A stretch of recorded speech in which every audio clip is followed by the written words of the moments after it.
빠숑의 세상 답사기. 안녕하세요, 빠숑입니다. 네, 안녕하세요. 네, 저는 빠숑의 세상 답사기의 김항열입니다. 반갑습니다. 오늘도 혼자 멘트를 하려고 하니까 조금 어색하긴 하지만 그래도 오늘 한번 또 좋은 게스트 분 모시고 또 2부에 걸쳐서 얘기를 나눠보도록 하겠습니다. 네, 오늘 모신 분은요. 이분도 제가 꼭 모시고 싶었어요. 제가 이전 팟캐스트를 할 때, 부동산 크라우드라는 팟캐스트를 할 때 이분이 제일 많이 출연을 해주셨었어요. 근데 이제 생각해보니까 밥을 제가 한 번도 산 적이 없어. 예. 그러니까 진짜 막 그 도의적으로 진짜 굉장히 미안하고. 근데 이분은 참 좋은 게 제가 이분을 안지 한 3년 넘었는데 늘 한결같으셨어요. 항상 저한테 좋은 말씀 해주시고 좋은 말씀 해주시려고 하시고, 그리고 이제 제가 원하지 않건 원하든지 간에 항상 제 옆에 계셨었어요. 그래서 제가 행사 갔을 때마다 늘 도와주시고 응원의 메시지 해주시고 그래서 늘 고마웠었는데, 정작 저는 한 번도 이분한테 고맙다는 말도 해본 적이 없고 그리고 심지어는 그 부클에 그렇게 많이 출연을 했음에도 불구하고 꼭 제가 꼭 어떻게 보면 제 필요할 때 그냥 뭐 초대해서 막 뭐 한 것처럼 느껴질 때가 굉장히 좀 죄송했었습니다. 그래서 제 팟캐스트를 하게 되면은 이분 꼭 먼저 모시겠다라고 생각을 해서 그렇게 모시게 된 팟캐스트 게스트십니다. 예, 직접 소개해 주세요. 예, 안녕하세요. 부클에서도 초대해 주셔서 항상 감사한 마음으로 이제 나왔는데요. 또 이제 요번에 빠숑님의 세상 답사기. 빠숑님은 또 뭐야? 네. 이게 좀 익숙해져서 그런 것 같아요. 네. 빠숑의 세상 답사기에 또 이렇게 출연하게 돼서 개인적으로 되게 기쁘고요. 네. 네. 같이 또 빠숑님이랑 같이 이렇게 부동산 얘기하면 저도 기분이 되게 좋고 통하는 부분이 많아서 항상 불러만 좀 열심히 나와서 같이 하고 있습니다. 또 이번에 새로 이제 세상 답사기에 또 출연하게 돼서 영광이고 또 개인적으로 이 팟캐스트에 몇 번 나올까 저도 궁금해요. 좀 많이 불러주세요, 박중에. 네, 제가 아마 많이 모실 것 같고요. 불러주는 게 아니라 제가 모시는 거고 초대하는 겁니다. 이제 제 팟캐스트이기 때문에 제가 다 모시도록 하겠습니다. 그리고 우리 해안선님을 모신 또 가장 큰 이유는 뭐냐면요. 저는 모든 분들이 좀 되도록이면 많은 분들이 자기 집에서 사셨으면 좋겠어요. 근데 자기 집에 사시는데 이왕이면 좀 좋은 집 사셨으면 좋겠다는 생각을 갖고 있었거든요. 그래서 근데 제가 아무리 생각해봐도 입지가 좋은 데들 사는 것들이 좋겠지만 돈이 많이 들잖아요. 그래서 되도록이면은 자기 생활권에 아주 크게 불편하지 않은 입지에 기왕이면 새 아파트를 사셨으면 좋겠어요. 그래서 되도록이면 좀 새 아파트를 어떻게 하면은 가질 수 있을까, 소유할 수 있을까를 고민하다 보니까 늘 이분하고 제가 상담을 하게 되더라고요. 제가 한국갤럽이라는 회사 다닐 때도 좀 많은 후배님들이 저한테 이제 많이 물어보셨는데 대부분 새 아파트를 가라고 말씀드렸었고, 뭐 청약 있을 때마다 혹은 또 당첨된 다음에도 이걸 계약해야 되는지 말아야 되는지 의사결정할 때도 이분한테 많이 자문을 구하고 제가 그대로 전달해드리고 그랬었거든요. 그래서 그것도 감사하네, 생각해보니까. 예전에 저도 잠깐 기억나는 게, 강남의 레미안 블레스티지라는 아파트 모델하우스를 제가 우연치 않게 가서, 그렇죠. 현장에서 그때 갤럽에서 일하셨을 때 나왔던, 거기서 처음, 현장에서 그때 빠숑님 뵀었던 기억이 납니다. 2016년도였어요. 그때 2016년 4월이었던 것 같아요. 네, 맞습니다. 네네. 그래서 아무튼 많은 분들한테 새 아파트를 어떻게 하면 좀 더 효과적으로 가질 수 있을지, 아니면 좀 확률을 높일 수 있을지, 이런 얘기들을 좀 알려드리고 싶었는데 제 역량으로는 부족해서 대한민국에서 이제 신규 아파트 분양권에 대해서 제일 많이 아신다고 하시는, 그리고 제가 봤을 때도 압도적인 탑이에요, 이 분야에 있어서는. 그래서 해안선님, 오늘은 이제 정확히 말씀드리면 신규 아파트, 분양 아파트, 분양권의 전문가로서 모신 거니까요. 그런 차원으로 말씀을 좀 알기 쉽게 잘 해주셨으면 좋겠습니다. 예, 편하게 아주 그러니까 들으시는 분들이 좀 쉽게끔 해서 기초적인 것부터 제가 또 설명 한번 해보겠습니다. 네. 분양권이 뭔가요? 분양권이요? 네.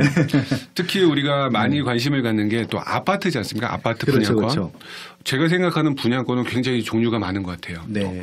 오피스텔도 있을 수 있고, 그렇죠. 아파트형 공장, 또 상가도 분양권이 있을 수 있고요. 네네. 여러 가지 분양권이 있는데 그중에서 우리가 실거주할 수 있는, 또 많은 분들이 제일 관심이 있는 아파트 분양권. 아파트 분양권이란 준공 후 아파트 입주할 수 있는 권리를 이제 분양권이라고 합니다. 아무튼 일단은 여러 가지 분양권이 있지만 오늘은 아파트에 한정을 할 거고 네. 준공 후에 아파트에 입주할 수 있는 권리를 가지고 한번 얘기를 나눠보도록 하겠습니다. 네. 아무튼 좀 많은 정보 주고 가셔야 돼요. 네, 최대한 아는 데에 대해서 다 오픈하고 가겠습니다. 근데 이 청약 제도가 정말 많이 바뀌었어요. 그러니까 심지어는 제가 해안선님 만나고 난 다음부터 더 많이 바뀐 것 같아. 그러게요. 이번에 이번 정부 들어서 한 10번 정도 수시로 맞아요. 바뀌다 보니까 많은 분들이 굉장히 헷갈려요. 그래서 지금 이제 초보분들, 부동산이 좀 생소하신 분들이 많이 듣기 때문에 지금 이전에 있던 것들은 다 지워버리고 지금 청약 1순위죠. 네네. 1순위 조건만 좀 간단하게 좀 설명해 주세요. 지금 청약 1순위 어떤 것들인지. 청약 1순위 조건은 또 요걸 1순위 조건이 되기 위해서는 또 지역별로 또 따로 나눠야 됩니다. 그렇겠네요. 예. 전에는 그냥 퉁 쳐서 수도권은 1년, 지방은 6개월인데 지금 어떻게 나눠졌냐면 조정 대상 지역과 투기 과열 지구, 투기 지역. 그러니까 본인 주소지가 요 지역에 대해서는 청약 1순위가 되기 위해서는 청약 통장 개설 후 2년이 있어야 되고요. 이 조정 지역, 투기 과열 지구, 투기 지구 외 그 외 수도권은 1순위가 되기 위해서는 청약통장 가입 기간 1년 그리고 지방은 6개월 이렇게 돼야지 본인의 1순위가 됩니다. 일단 정리하면은 투기 지역, 투기 과열 지역, 조정 대상 지역. 요거는 제가 이제 블로그에 올려드리든지 아마 기사 잠깐 검색해 보시면 그렇게 아실 것 같고요. 투기 지역은 서울 15개 구하고 세종시이고요. 그다음에 이제 투기 과열 지역은 그 외에 서울시에 있는 구하고 뭐 과천, 성남, 분당, 광명, 하남, 대구, 수성구 이런 것들이 투기 과열 지역이고요. 조정 대상 지역은 대부분 수도권 지역인데 부산에 7개 구가 있어요. 예, 그거까지만 포함해서 약간 그러니까 규제 지역이라고 말씀드린 것 같고요. 그리고 이제 그 외의 수도권 지역 같은 경우가 이제 그 외 지역. 그래서 이제 거기는 이제 그 거주한 지 1년? 1년. 그러니까 통장을 가진 지 1년까지가 1순위고요. 그 수도권 이외 지역. 그러니까 뭐 충청도, 강원도 뭐 이런 지역들 같은 경우는 청약 통장을 만들고 6개월 정도 있으면 1순위가 된다. 예, 맞습니다. 지역별로 좀 틀리다 보니까 제일 중요한 거는 내가 살고 있는 거주지 기준에서 그 2년, 1년, 6개월을 만족해야 됩니다. 그럼 만약에 생활권이 굳이 뭐 투기 지역이나 서울 수도권이 아니라고 하면은 지방에 사시는 분들은 청약 1순위 되기가 좀 쉬우시겠네요. 당첨되기도. 그렇죠. 또 그 대신 6개월이다 굉장히 짧지만 사실 최근에는 지방 분양이 좀 많이 안 하는 경향이 좀 있어요. 왜 그랬을까요? 아무래도 지역 부동산 시장이 약간 침체되다 보니까 그쪽 건설 업체에서도 분양을 조금 좀 꺼리는 경향이 현재 있는 것 같아요. 그러다 보니까 성공하기가 쉽지 않다고 느꼈으니까 분양을 많이 안 했고요. 특히 광역시 전국에서도 지방에서도 광역시 위주로 좀 청약이 신규 분양이 좀 많았던 올 한 해 보면 그렇게 볼 수 있습니다. 그리고 이제 오늘은 이제 좀 분양권 하면은 이제 신규 아파트 분양 청약도 있지만 분양권 거래도 있었는데요. 아무래도 지금 이런 조정 대상 약간 규제 지역 같은 경우는 분양권 거래가 거의 지금 못 하잖아요. 네, 맞습니다. 신규 청약 위주로 좀 어떻게 하면 되는 것들인지 말씀해 주시면 좋을 것 같고 분양권 얘기는 저희가 분양권 투자 같은 경우는 만약에 제도가 좀 바뀌면 그때 전문적으로 나눠보면 좋을 것 같습니다. 네, 알겠습니다. 그러면 일단 청약을 받으려면 어떻게 해야 돼요? 청약을 받기 위해서는 가장 먼저 청약 통장 개설이 필요하죠. 그렇죠. 청약 통장은 이제 만 19세 이상, 만 19세 이상이면은 누구나 청약 통장이 가입이 가능하고요. 통장은 애들도 되긴 하더라고요. 맞습니다. 그 미성년자도 가능한데요. 제가 얼마 전에 제 딸 아이를 이제 만들러 갔어요. 딸을 만들러 갔다고요? 어디 호텔로? 아니요. 청약 통장을 만들러.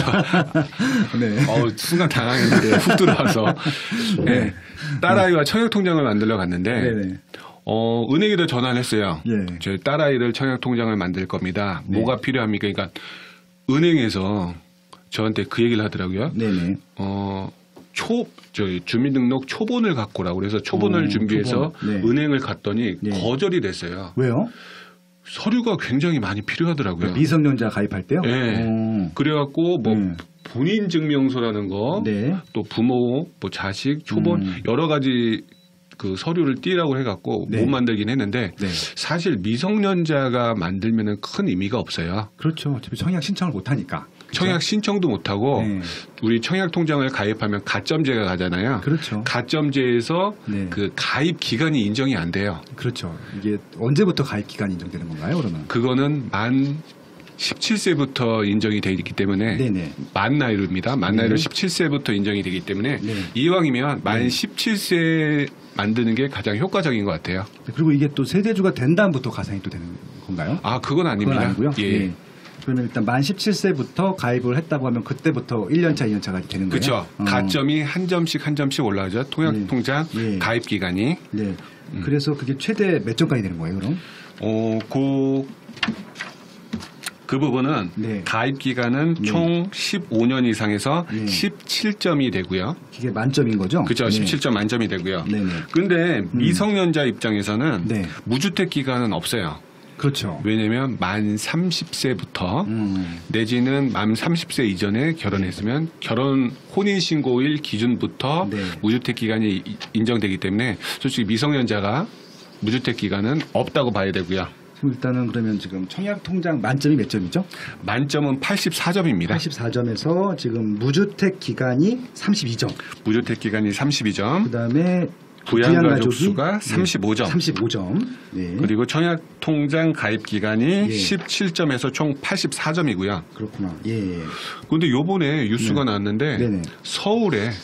서울에서 당첨 가점 평균을 보니까 네네. 한 55점 정도 되더라고요. 서울시 평균이. 서울시 평균이. 야, 그러면 좀 대략적으로 55점 가지고 그 가족을 추정해 볼 수 있잖아요. 어떤 구조인지. 그렇죠. 그렇죠. 대략적으로 그러면 어떻게 될까요? 55점이면 55점이면 뭐 개개인마다 틀리면 4인 가족 기준에서 4인 가족이면 좀 가점이 25점이네요. 예, 4인 가족 25점과 네.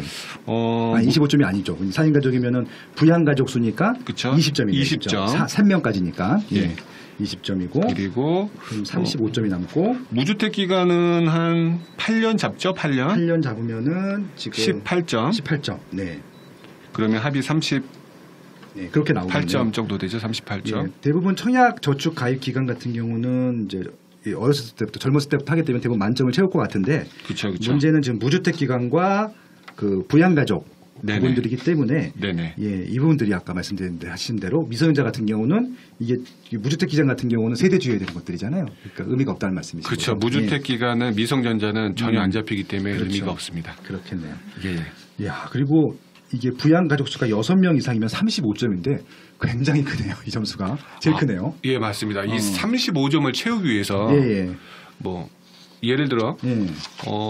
부부가 예. 아이를 부양가족 6명이 되기 위해서는 부부가 5명을 낳아야 되고요. 5명 낳은 사람은 무조건 만점이네요. 그쵸. 부모님 없이도. 예, 예. 그렇죠. 예전에 제가 아는 수강생 한 분이 요거에 해당돼서 저도 깜짝 놀랐습니다. 5명이요? 예, 5명 있었습니다. 농구단을 할 수 있는 아이 인원수인데. 예. 그리고 이런 경우도 있을 거예요. 부모님 직계 존속으로 위로 네, 예. 부모님 2분과 그렇죠. 그것도 인정되는 거죠. 아이 3명이면은 그러네요. 예, 부인과 배우자와 함께 부양가족 6명이 만족할 수 있고요. 아, 부모님 혹시 그런 케이스도 있나요? 그 친정 부모님들도 해당이 되나요?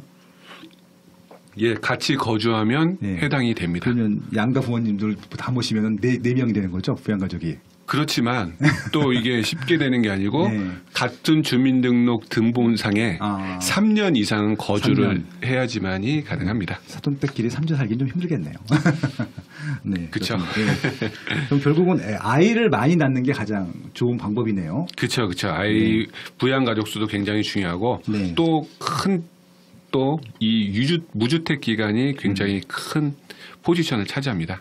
그러니까 저도 통장이 있어서 한번 가점을 지금 저는 유주택자이기 때문에 그런 의미가 없지만 예. 따져봤더니 24점이가 나오더라고요. 24점. 예, 그러니까 저희는 방법이 없네요. 뭐. 그러니까 그렇죠. 왜냐하면 아이 많은 사람들이 이길 수가 없네요. 그렇죠. 우선 무주택 기간에서 빠시용님이 아마 0점이기 때문에 그러네요. 이 사항에 대해서 가점이 낮을 수밖에 그리고 없습니다. 아까 말씀하신 대로 이게 직계 존속에서 최근에 좀 정책제도가 바뀌었죠. 예전에는 그냥 모시기만 해도 이걸 인정해줬는데 이게 직계 존속 중에서 주택을 가지고 계신 분이 있으면 그건 인정을 안 해준다고. 이게 예. 9월 13일 대책에 나왔는데 네, 9.13 대책에서 예, 이 뭐 금수저라는 논란을 논란 썼더라고 아예. 예. 그런데 이게 시행령 현재까지는 아직 유효한 거고요. 네. 이 시행령이 실행되는 11월 말부터는 네네. 이제 주택이 있는 부모님에 대해서는 60세 이상 주택이 있는 부모님에 대해서는 네. 네, 유주택으로 인정된다고 합니다. 그래서 부양가족에서 제외. 그러면 이제 순수하게 진짜 주택이 없는 부모님들이나 자식수 많은 걸로 일단 따져봐야겠네요. 예, 맞습니다. 그러면은 일단 가점제하고 추첨제가 있잖아요. 네네. 그거 대략적으로 설명해 주실 수 있나요? 네. 가점제와 추첨제도 이번에 10월 11일 날 또 바뀐다고 그렇게 얘기를 했어요. 그렇죠. 예. 네. 바뀐다고 얘기했는데 그 10월 11일 날 나왔던 주택 공급제도 개선안 입법 예고 이제 정부에서 어떤 식으로 하냐면 무주택자에게 추첨 비율도 75%를 먼저 주겠다라고 얘기를 했어요. 그래서 쉽게 한번 볼게요. 쉽게. 예. 우선 투기 지역 같은 경우는 투기 지역, 투기 과열지구 그냥 대표적으로 서울이라고 볼게요. 서울이라고 할게요. 서울 강남. 서울에서 85제곱미터 이하 한 33평 같은 경우는 가점제 100%예요. 그러니까 85제곱미터, 그러니까 분양 면적으로 35평 이하일 것 같은데 미만. 33, 34, 35. 무조건 가점제로. 가점제니까 추첨제를 전혀 안 뽑기 때문에 요거는 추첨의 의미가 없고. 저같이 24점짜리는 전혀 뭐 기대가 없겠네요. 전혀. 네. 그나마 유주택자에게 가능한 게 추첨제예요. 추첨제. 서울 같은 경우는 85제곱미터 초과. 같은 경우는 가점제 50, 추첨제 50입니다. 네네. 가점제 50, 추첨제 50인데 이 추첨제 50에서 75%를 무주택자한테 우선 공급하는 입법 예고가 돼 있어서 그 75%가 여기다 써먹는 거구나. 예, 맞습니다. 그러니까 추첨제는 거의 조건이 해당만 되면 그냥 무작위였었는데 무주택자이면은 그냥 75% 먼저 주고 나머지 25% 가지고 결국 나눠먹게 하는 거네요. 이렇게 쉽게 보면은 예를 들어 서울의 강남 레미안이 그냥 예를 드는 겁니다. 강남 레미안이 100개를 분양한다. 85제곱미터 초과 100개를 분양하게 되면 그 100개 중에서 50%는 추첨, 50%는 가점이잖아요. 그렇죠. 그래서 200명이 지원했다. 그러면은 50명을 200명 중에서 가점 높은 50명을 우선 당첨시킵니다. 그렇죠. 가점제니까. 아까 그게 서울 평균이 55점 이상이라고 말씀하셨잖아요. 네네. 나머지 50개를 원래 떨어진 150명 중에서 추첨하기로 돼 있었는데 요걸 어떻게 뽑는다 이제 추첨 비율을 75%라고 해갖고 150명 중에 거기서도 무주택자와 유주택자가 같이 들어가거든요. 그렇죠.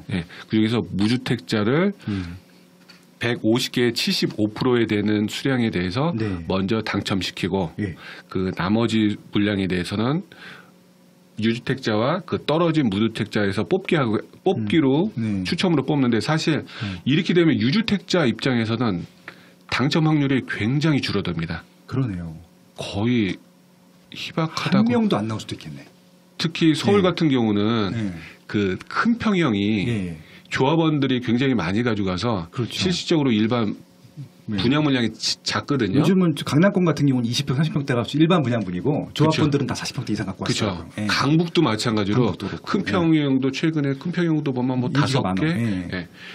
그러다 보니까 거의 하나 뭐 소량 좀 작은 단지다. 왜냐하면 서울 같은 경우는 조합원들이 원체 많으니까 그래서 서울에서 유주택자, 1주택자가 추첨으로 뽑힐 확률은 극히 희박한 이제 앞으로 입법 예고가 돼서 그게 시행된다면 극히 희박할 것 같아요. 일단은 1주택자, 무주택자, 다주택자 요 얘기의 좀 장점에는 누가 이익이고 손해인 것 같은 경우는 조금 이따 말씀을 나누면 좋을 것 같고 역으로 그러면은 무주택자이면서 40평대 그러니까 30평대 후반 그러니까 85제곱미터 초과 평형대 노리시는 분들은 확률이 높아진 거네요. 그렇죠. 더 확률이 높아졌습니다. 차라리 그 인기가 많은 20, 30평대 하는 것보다 30평대 후반부터 40평대를 노리는 것도 괜찮겠네요. 무주택자들 같은 경우는. 괜찮지만 그것도 큰 평형이 작기 때문에 그것도 힘든 거사.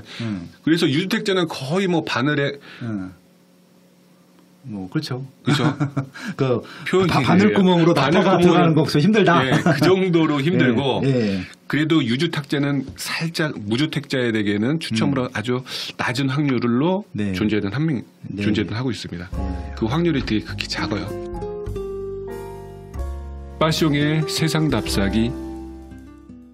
네, 알겠습니다. 지금에서 이제 변경된 청약제도까지 다 합쳐서 지금 가점을 어떻게 내는지까지 말씀드렸고 무주택 기간 32점, 부양가족 35점, 청약 저축 가입 기간까지 포함해서 84점 만점으로 하는 것들 그리고 85제곱미터 이하 같은 경우는 100% 가점제 그다음에 85제곱미터 초과 같은 경우는 이쪽 조정 대상 그러니까 이 규제 지역 같은 경우는 75%에게 그 무주택자들한테 우선권을 준다까지 말씀을 해주셨습니다. 네.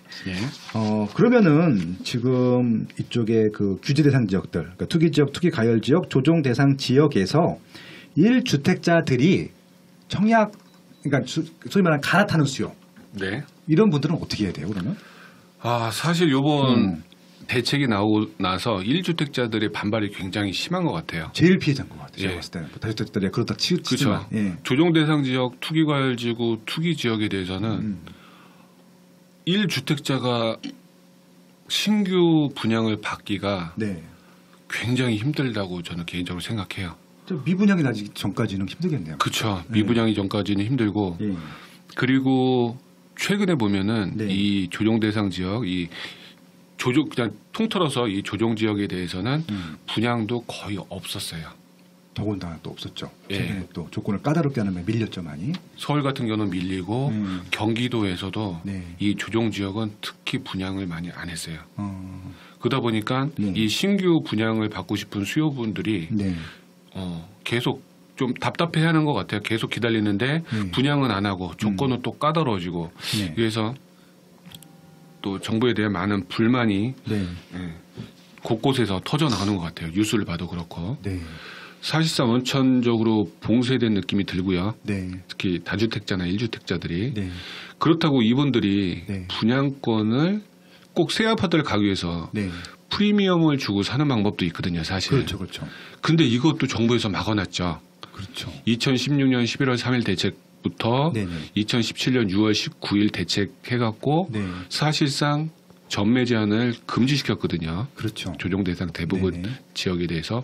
그러다 보니까 이분들이 갈아탈 수 있는 방법이 거의 지금 막아놓은 상태예요. 그냥 현찰로 사는 방법이 없네요. 기존 집을 현찰을 사든가. 대출도 잘 안 나오잖아.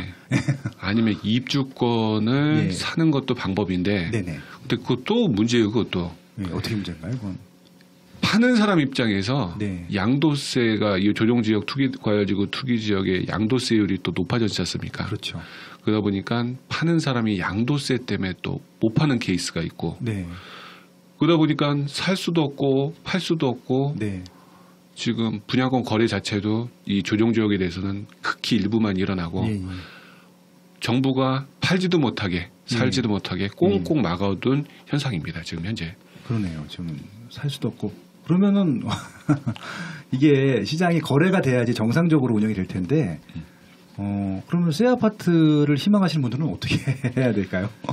새 아파트를 희망하시는 분들은 입주 후 2년 된 아파트를 사거나 진짜 제대로 이제 그 조정 지역에 대해서 새 아파트 사기가 거의 힘들다고 봐야 돼요.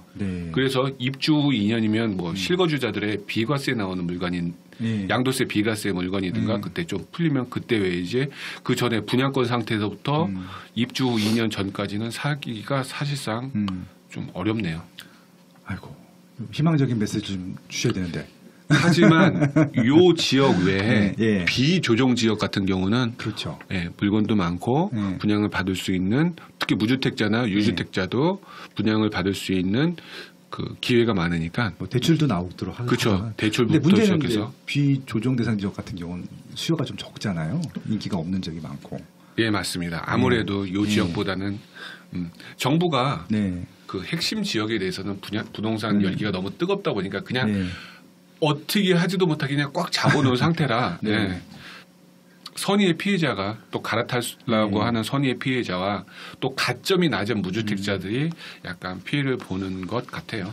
근데 이번 정부 특성상 아마 또 이렇게 불만들이 쌓이면은 또 정책을 또 바꿔줄 것 같기도 해요. 계속해서 바뀌는 것 같고요. 그래서 개인적으로 제일 안타까운 게 이제 아파트에서 아파트로 갈아타려는 분들은 또 아파트 살아본 경험들이 있는데 문제는 이제 다세대 빌라 있잖아요. 좀 싼 것들, 4천짜리, 5천짜리를 자가로 갖고 계신 분들이 꽤 있어요. 서울도 싼 옛날 맞습니다. 아파트들 막 반지하 이런 것들. 근데 그것도 주택으로 간주할 거 아니에요. 예, 맞습니다. 그런 분들도 못 받는 거 아니에요, 결국은. 아파트가 아님에도 불구하고. 맞습니다. 그 60제곱미터 이하 공시지가 1억 3천만 원 이하에 대한 주택은 정부에서 무주택으로 간주합니다. 아, 간주해요? 예. 무주택으로 간주하기 때문에 그 한 채를 소유하게 되면은 그 무주택으로 하니까 그런 게 있었구나. 예, 그것도 간주하니까 그것도 한번 해당되시는 분은 잠깐만 다시 한번 읽어주세요. 수도권 같은 경우는 60제곱미터 이하, 전용 면적 60제곱미터 이하, 공시지가 1억 3천만 원 이하. 그리고 비수도권 같은 경우는 전용 면적 60제곱미터 이하, 공시지가 8천만 원 이하의 1주택에 한해서는 무주택으로 간주합니다. 듣던 좀 반가운 소리긴 하네요. 예를 들어서 지금 60m 제곱미터라고 하는 것은 이제 그 아파트 평형대로 따지게 되면 이제 24평 정도, 24평, 25평. 그리고 이제 공시지가가 1억 3천이기 때문에 이게 조금 더 금액이 더 높을 거예요. 실제 거래가는. 그래서 제 생각에는 이제 이게 60% 정도 된다고 치면은 한 1억 후반대. 지방 같은 경우는 8천만 원까지니까 이것도 한 1억 이하 정도까지는 괜찮다. 무주택으로 봐주신다라고 하니까 이 조건 해당하시는 분들 중에서 난 주택이 있어서 어렵다고 생각했었는데 희망이 생긴 거죠. 그리고 이제 무주택자로 인정을 해준다고 하시니까 그런 부분이 희망이 있습니다. 생겼는데요. 또 10월 11일 대책 중에서 이 조정 대상 지역에 대해서 분양권을 취득하게 되면은 기존 주택을 분양권 입주 후 6개월 안에까지 또 팔아야 됩니다. 이분들 대상 대우로?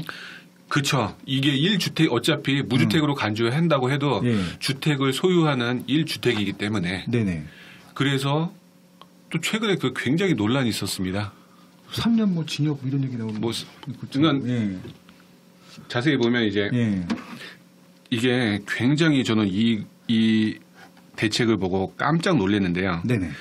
3년 징역보다 전 더 무서운 게 뭐냐면 여기에 어떻게 났냐면 공급 계약을 취소하는 한편 500만 원 이하의 과태료 처분.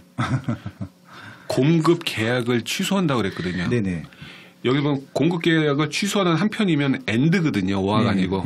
우선 취소를 시키고 500만 원 이하의 벌금이나 또 3년 이하의 징역, 또 3천만 원 이하의 벌금 이렇게 정부에서 이렇게 발표를 했는데 우선 제일 먼저 공급 계약 취소를 볼게요.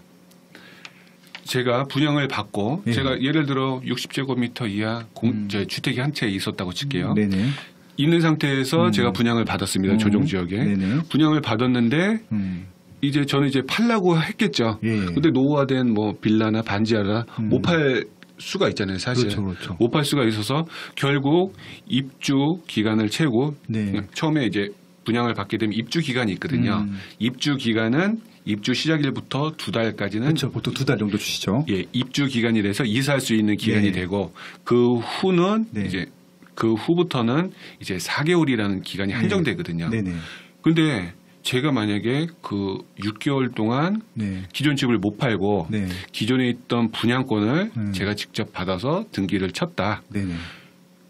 그랬을 경우 이게 문제가 되는 게 뭐냐면 기존 분양권을 취소를 시킨다고 그랬거든요. 그렇죠.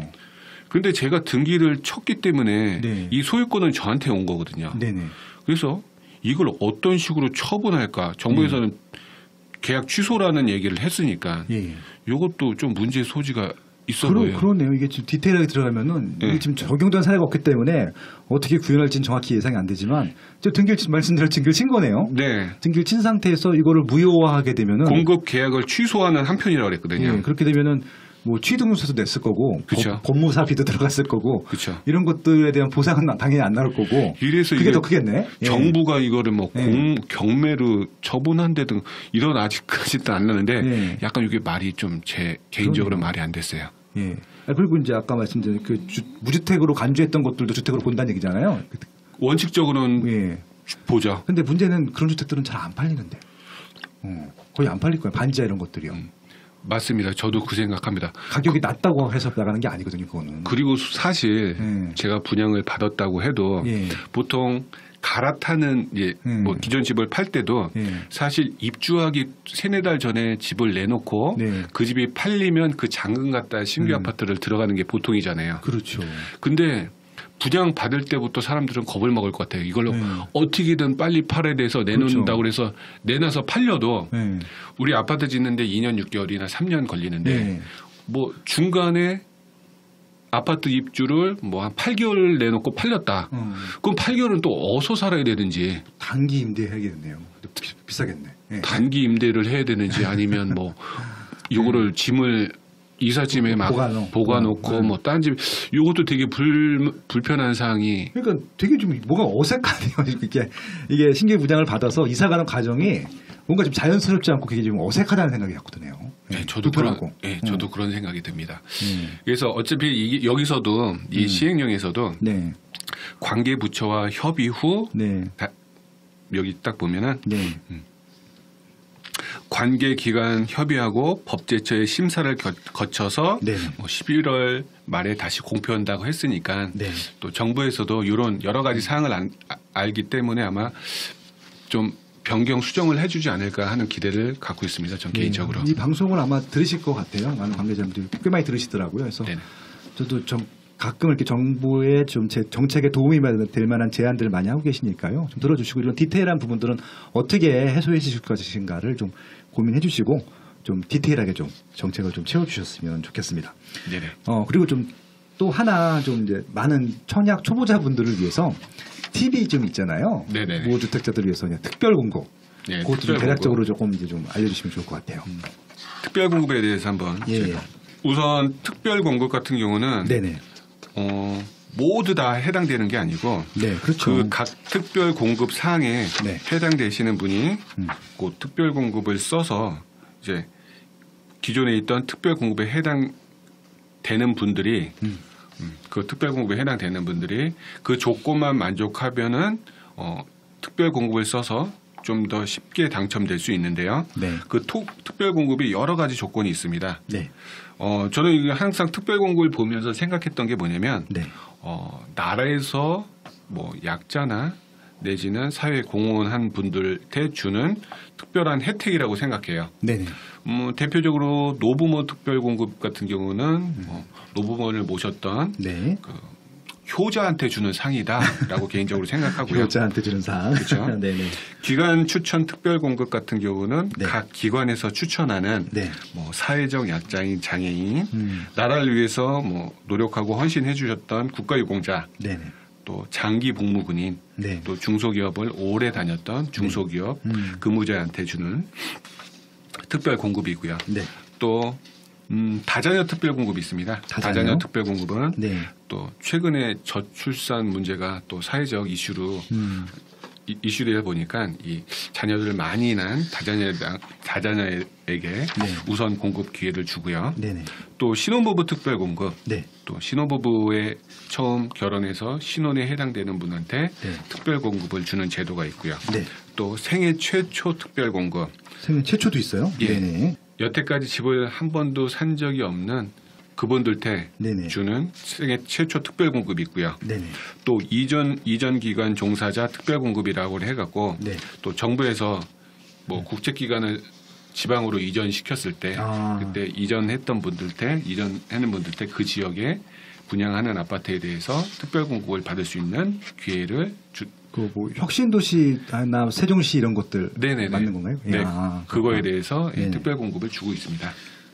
그러면은 지금 이것들도 청약통장이 있어야 되나요, 그러면? 대부분 여기에 해당되시는 분들이 청약통장이 필요하고요. 기관 추천의 장애인과 국가유공자, 또 철거민 같은 경우는 그 세 부분에 대해서는 특별 청약 통장이 필요 없고요. 장애인과 그다음에 철거민, 그다음에 기간 추천자 세 개는 좀 형이 없고 나머지는 청약 통장도 있어야 된다. 네네네. 근데 있어야 되는 게 좋은 게요. 이게 특별 공급에서 청약이 안 되고 일반 공급으로 한 번 더 기회가 있는 거죠. 네, 맞습니다. 그럼 청약 통장이 있는 게 낫겠네요. 예, 그렇죠. 청약 통장은 기본적으로 필수적으로 있는 게 더 낫습니다. 지금 두 번의 기회가 있으니 말씀해 주신 거를 조합을 해보니까 아까 그 가점제 할 때요. 노부모 2명을 모시고 있고 3년 이상 부양을 했고 자녀가 3명이면은 거의 만점이었잖아요. 예. 그러니까 특별 공급도 되고 이분은 특별 공급 양쪽 다 되고 일반 공급에서도 거의 만점이고. 그렇죠. 당첨 가능성이 거의 100% 가깝겠네 이렇게 되면. 그렇죠. 그렇죠. 일반적으로 이 노부모 특별 공급 같은 경우도 가점제 1순위 가점제랑 똑같이 가점제를 하거든요. 네네네.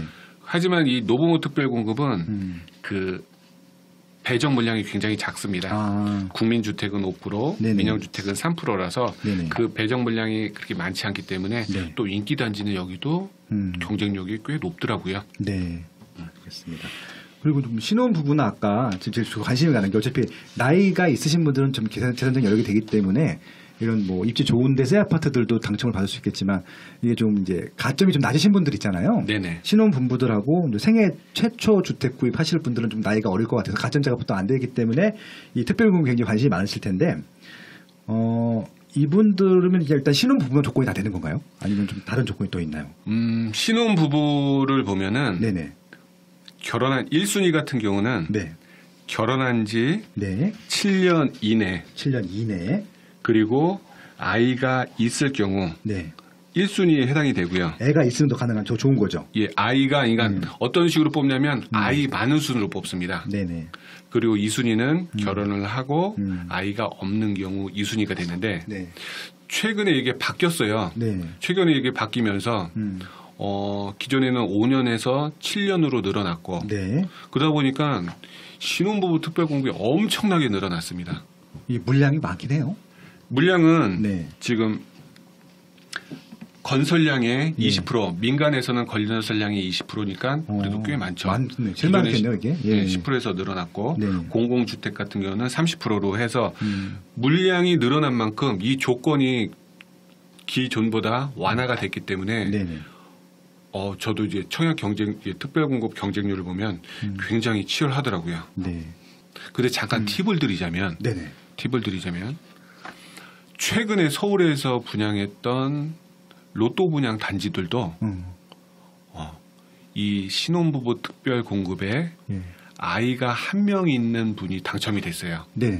그 얘기는 뭐냐면 이 신혼부부 특별공급이나 특히 아까 제가 서두에 말씀드린 게 이 청약 제도가 복잡하다 보니까 이 특별공급 안에서도 당첨 부적격이 굉장히 많이 나거든요. 그럴 것 같아요. 그 부적격 난 분에 대해서 이 특별공급 안에서도 추첨으로 뽑아요. 또 디테일하게 보면. 그러다 보니까 제가 생각해도 경쟁력이 굉장히 낮은 신혼부부 특별공급에서도 그 당첨 부적격 분에 대해서 추첨으로 뽑히는 확률이 요번에 있다는 거를 제가 아시는 분을 통해서 알게 됐거든요. 그래서 결론은 신혼부부 2순위 예를 들어 아이가 없다고 해도 신혼부부 특별공급에 청약을 해서 당첨 부적격분에 대해서 추첨으로 뽑힐 수 있게 조건만 된다면 특별공급은 무조건 청약하는 게 좋을 것 같아요. 무조건 넣어야겠네요. 원하는지요. 이게 초혼, 재혼 상관없는 건가요? 신혼부부 신혼부부 같은 경우는 초혼은 당연히 되겠죠. 당연히 되겠죠. 재혼은 재혼은 됩니다. 됩니까? 기존에는 이렇게 했어요. 기존에는 어땠냐면 재혼 같은 경우는 아이가 있어야 된다고 했거든요. 있어야 되는데 지금은 이게 바뀌면서 결혼해서 7년 이내에 아이 없어도 되니까 재혼도 어차피 신혼이니까 된다고 확신합니다. 됩니다. 진짜 이거 거의 고시 수준으로 공부를 해야 돼. 저희가 이 조건들을 너무 많이 바뀌어서 이거 머리가 다 아픈데 지금. 경우의 수도 너무 많고요. 그리고 이게 또 소득이 너무 많아도 안 되죠. 소득도 소득 같은 경우는 네. 전년도 도시근로자 월평균 소득이 있어요. 네.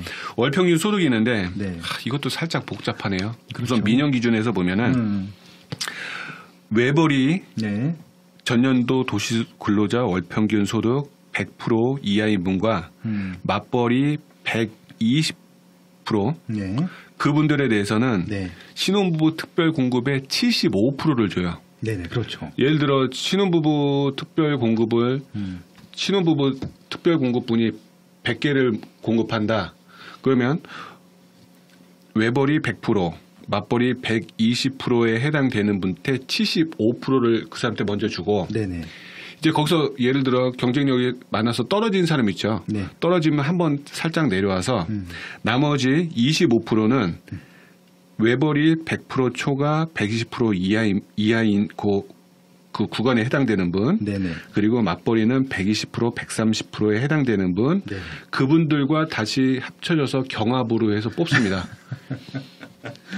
무슨 얘기인지 아마 설명을 잘 이해 못하실 텐데 간단히 설명드리면 그래요. 그러니까 지금 뭐 3인 기준으로 월 한 500만 원 정도 되네요.